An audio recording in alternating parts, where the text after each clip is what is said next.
Hello and welcome back to Survival Existence. Today we'll talk about lamp and lantern maintenance and care.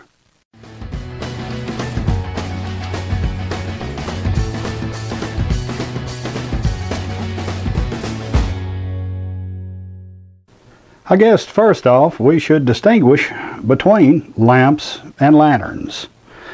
This in the back, the fully glass object, is a lamp. These two are lanterns. Notice the difference. A lamp most of the time has not only a glass globe but also a glass base. Lanterns, on the other hand, also have a glass globe but will quite often have a metal base and be surrounded in metal to try to protect the globe from breakage. Whenever you're considering purchasing a lamp or lantern used from a flea market or garage sale, or quite often even whenever you're purchasing a new lantern, you always need to check a few things. Check to make sure the globe is unbroken. Also check that the wick winder moves relatively freely. It can be stiff and is quite often, actually preferably, a little bit stiff, but it should still nonetheless move freely. If it doesn't, either something is damaged in the wick winder itself or someone left a wick with fuel in it, or after it had been used in fuel and the wick has hardened or shellacked, as it actually turns into, as a type of shellac, and make it very difficult to remove the wick or do anything with it. The next thing you need to check is to make sure the lever functions and actually raises the globe up so you can get to the wick to light it, and that it sets down reasonably easy, and that the spring is still functioning in this lid. That's what keeps this held down and keeps it solid. Check your fuel tank. Make sure that the lid is undamaged, and look in the tank and make sure that it isn't rusted. After you've checked those things, you need to raise the lantern globe up, and your burner font simply unscrews. It has a lip right here and an opposing lip right there, and actually tightens down clockwise. But you need to take your font out and look at it. Make sure everything is functioning, is still well put together. Make sure it still has the bell handle. Check under the bottom, make sure there are no holes, no dents, or anything around the fuel tank.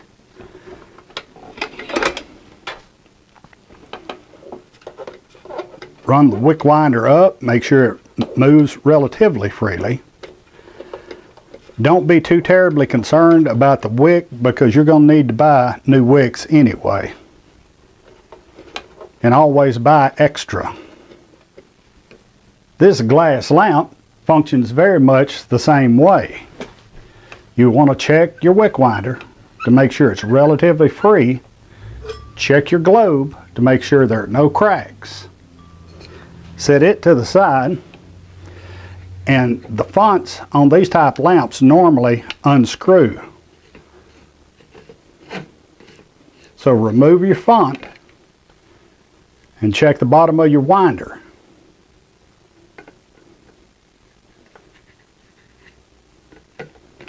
Then you just simply reassemble it. And you want it snug but not terribly tight. Also check these prongs that hold your globe into place. Make sure they are secure. You don't want to have to bend these much, because they will break if you have to bend them very often. A railroad lantern is very much the same way, other than its disassembly. Normally on a railroad lantern there's a small lever here. You simply press in and turn the top back. While you have it open, make sure the spring is still working and that this retainer retains the top to the globe. Remove the globe and inspect it. Make sure there are no cracks in it. Set it to the side. The font in these do not unscrew from this base because this is actually not its tank. This protects the tank. But the font just simply sits straight up out of there, then it unscrews. You check inside the tank. Make sure there are fibers inside that tank. They are normally filled with either cotton or, in later years, fiberglass fibers in order to keep the fuel from sloshing around. Check your wick winder to make sure that it's working right. This particular one is not working right at this time, but I don't believe it's the winder. I believe that it's actually the wick has varnished, or shellacked rather. But when you reassemble them, you simply put it back in. There's a slot for your wick winder. You set your globe back in, making sure it seats all the way to the bottom with the top on. Simply push it down. Also, with lanterns and lamps for that matter, there is different size wicks between them. If you'll notice, the wick in this particular Det's number 8 lantern is much wider than the wick in this little China-made lantern. Quite often, there is a different size wick in lamps and lanterns both. When performing maintenance on any lamp or lantern, it's always a good time to take a paintbrush and clean around any of the vents on the bottom and on the top. All lamps and lanterns have vents on them. Lamps quite often only have them under the base.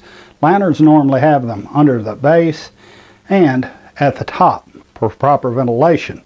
If these ventilation ports are not clean, or they're clogged up with either bugs that have gotten into the lantern or dust, it will not burn properly. So while you have this lantern or lamp apart, it's always a good time to take a brush and clean any dust, dirt, or any other objects that may be on the inside, and to clean the vent holes. And also, while you have the lantern apart, you'll want to clean the globe. The globe on these barn lanterns, when you lift it up like this, if you'll hold this up and set it back down, it'll come out just like this, and the globe comes out.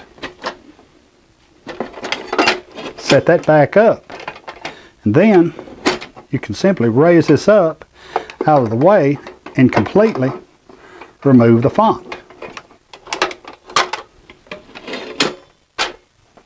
This cage, if you'll notice, rolls completely to the back, making it easier to simply take this font completely out. That way you can clean all these vent holes from the bottom and the top.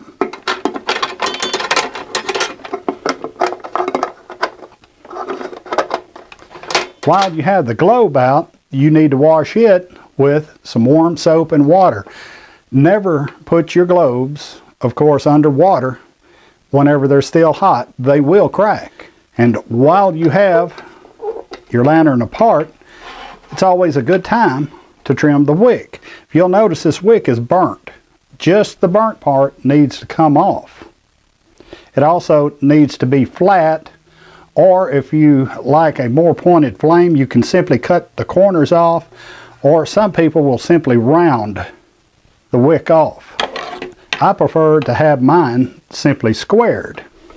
In order to cut the wick, all you need is a sharp pair of scissors. Some people desire their wick to be flat.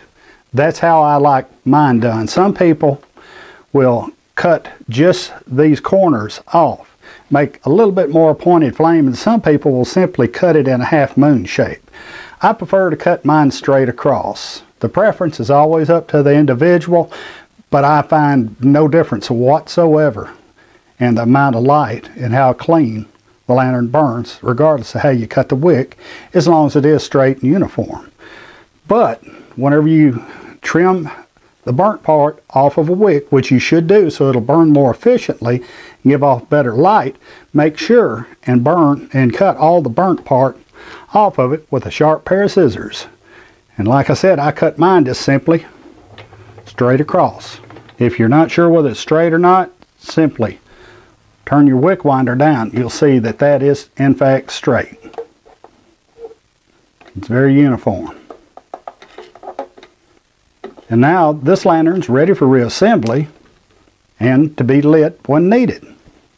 Once you've trimmed the wick and cleaned all the vent holes, then you'll want to reassemble your lantern. In order to bring this back forward, turn it, pull it up that way, and simply insert the glass, being careful. Make sure it seats all the way into the bottom, just like that.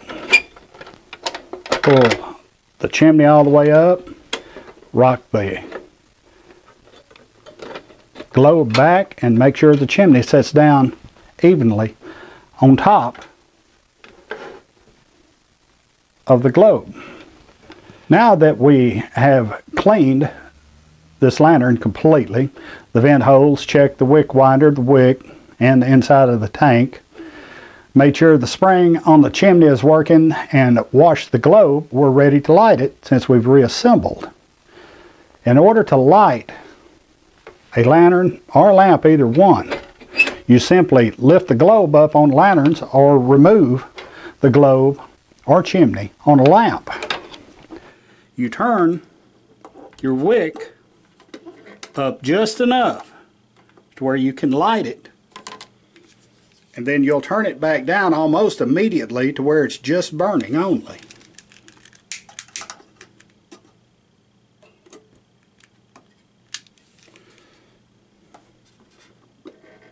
You'll notice it already started to smoke.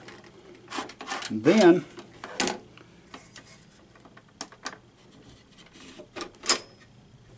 set the globe back down and start adjusting your wick. If you turn it up too much, it'll start smoking. You don't want it to do that. If you'll look at your flame, it's a little bit uneven. But if you turn it down, it becomes more even. And actually, with these lanterns, you will actually leave the flame much lower than what you would normally think, because you're getting more light there, but you're also getting smoked. You don't want to do that. About right there should be good for enough light to be able to walk outside or walk around inside your house, or to hang it from a hook someplace in the clear where nobody can run into it, no animals can knock it over, and just simply have light. Whenever you get ready to turn it off, you simply turn it down until the flame goes out, and it's off. Maintaining a kerosene lamp is very much the same way as a lantern, other than kerosene lamps are more delicate than lanterns. You knock a glass lamp like this over on the floor, it's likely to break, and you, in essence, have just created a firebomb inside your house.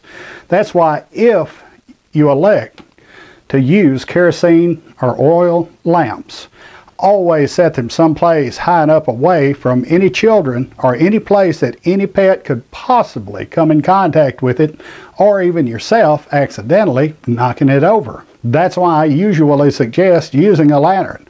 A lantern will leak a little bit out of where the font connects to the tank, but only a little bit. These glass lanterns, they'll bust and spread fire all throughout a whole room very quickly, burning down your entire house.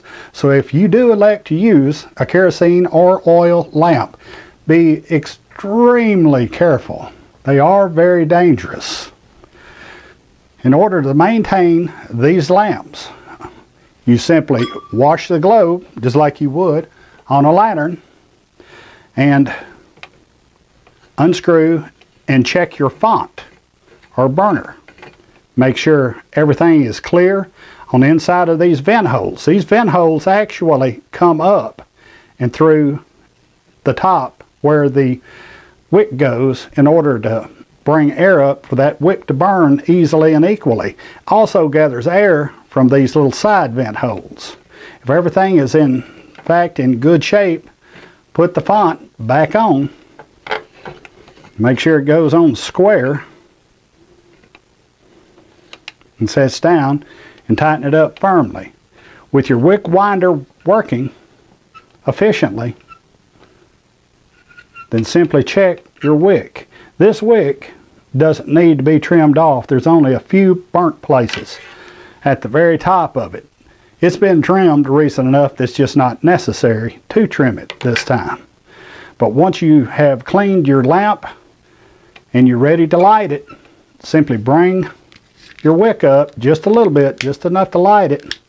And light it just like that and bring it straight down. If you'll notice, when I have it too high, it's smoking out the top here.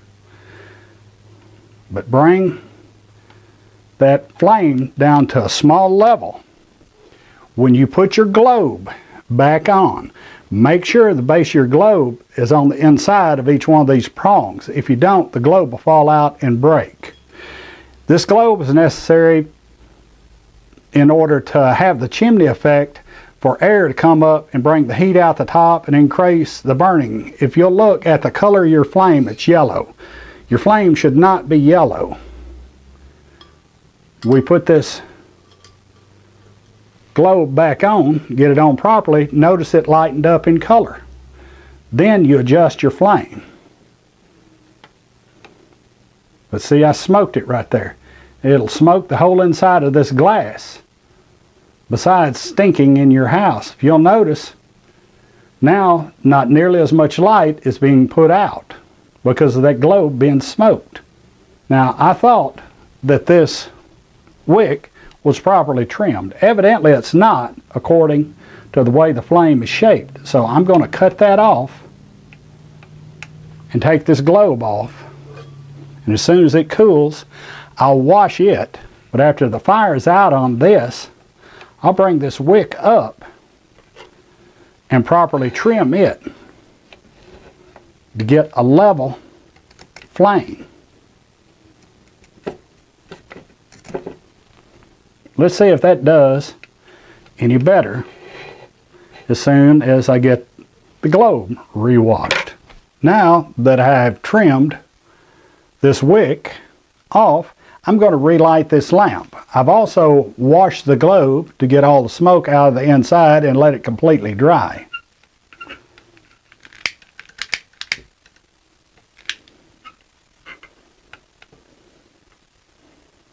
Like I said before, if you'll notice, this flame is coming up like that, but it's yellow. And the flame of a lamp or lantern should not be yellow. Let me put this globe back on.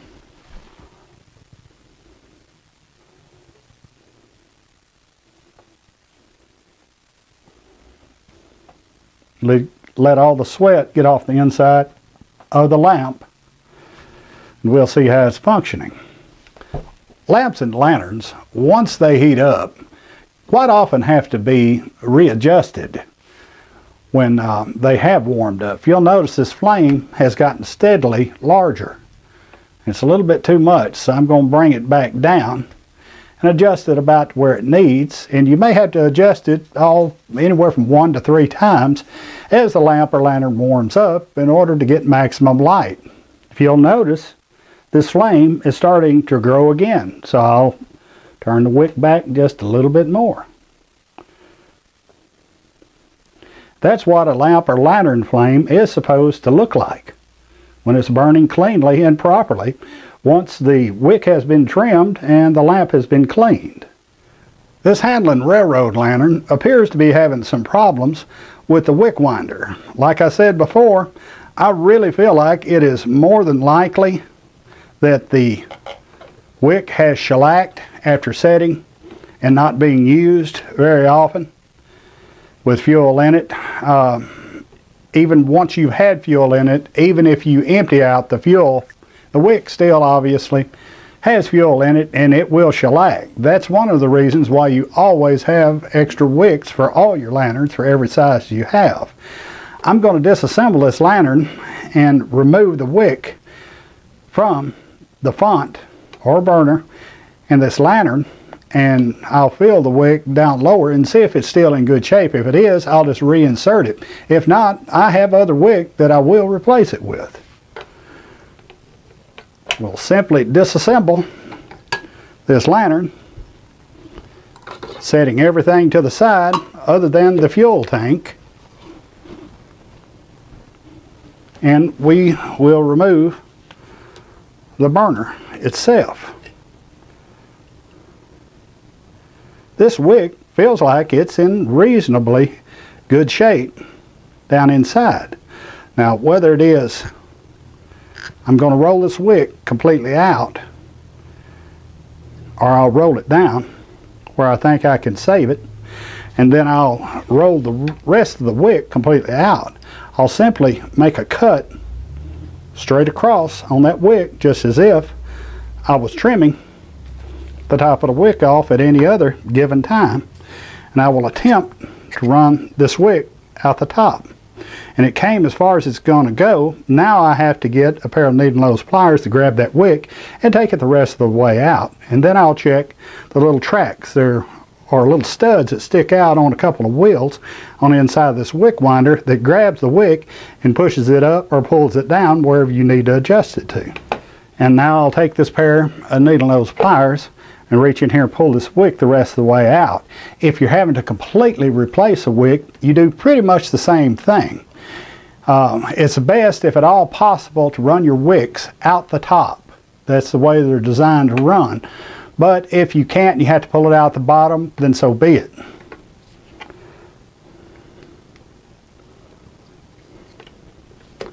And right there is that wick.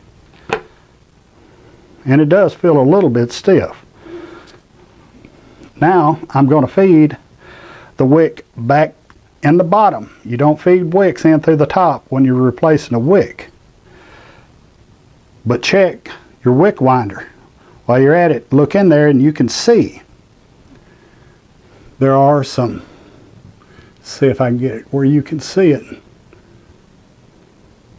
some wick winders in there that roll and pull the wick up or turn it back down. But we're going to try to feed this wick back in to the winder. Push it up straight as far as it'll go by finger and see if it'll grab it. It grabs it. Comes out just like that.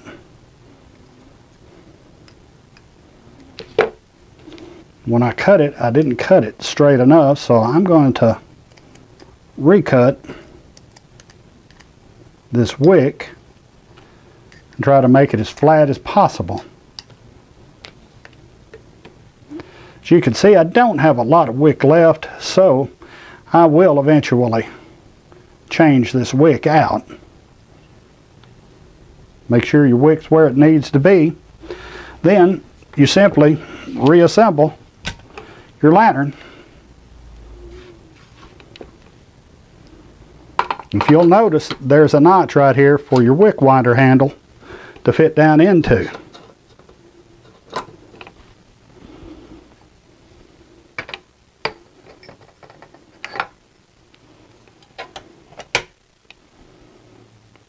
That should be it. Let's see how it burns.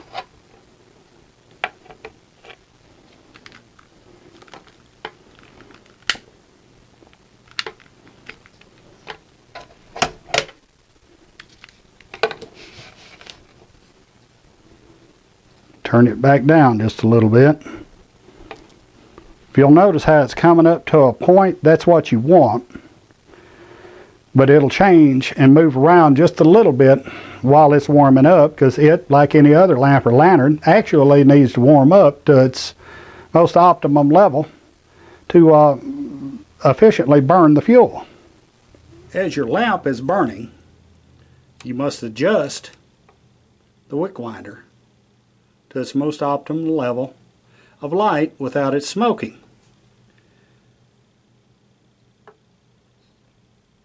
As you can see, that's too much. That's pretty close to optimum level right there, and that's what your flame should look like. And of course, in order to turn it out, just turn it all the way down until it extinguishes itself. And there you have it.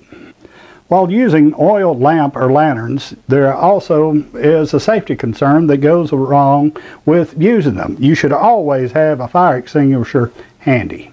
Never, ever throw water on a kerosene fire. You can throw water on what the kerosene has caught on fire, but if you throw water on kerosene, it'll just simply spread the flame. Always check whenever you're buying a used lamp or lantern for the wick winder to actually be functioning properly, and with railroad lanterns that there's actually a font and a functioning font in the lantern itself.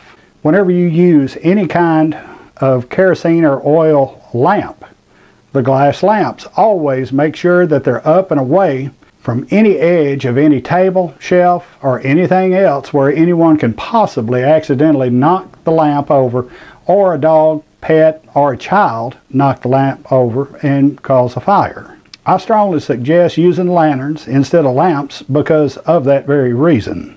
But do remember that barn lanterns often do not have a seal from the burner down into its tank. Therefore, it can leak some fuel if it's knocked over. So you have to immediately set it up, get away from any spilled fuel, and immediately wipe the fuel up and get the lantern outside until you're sure that it doesn't flame up on any fuel that may have leaked inside the lantern itself. Always, when filling a lamp or a lantern, take it outside. Use a funnel in order to fill your lanterns and lamps to make sure you do not spill any, and if you do accidentally spill fuel on your lamp or lantern, immediately wipe it up. Always buy extra wicks, and plenty of them, of all the assorted sizes for all the different lamps and lanterns you have. Buy extra kerosene and lamp oil. Also keep your globes clean and keep your wicks trimmed properly. Like I said before, you can either trim them straight across like I trimmed mine, or you can trim them straight across and cut the two corners slightly off, or cut it in a half moon shape. It really doesn't make any difference. It's just easier to me, and I love simplicity and functionality, so I just cut mine simply straight across. Whenever you store kerosene or lamp oil, always keep it in a safe place, preferably outside if you have very much at all. Always carry your lamps and lanterns outside to fill them, and use a funnel and clean up any mess immediately after making it. This has been Bobby with Survival Existence, helping you help yourself. Subscribe to our YouTube channel at Survival Existence. Come visit us on Facebook, and come visit us and subscribe to our website at survivalexistence.com. Good day.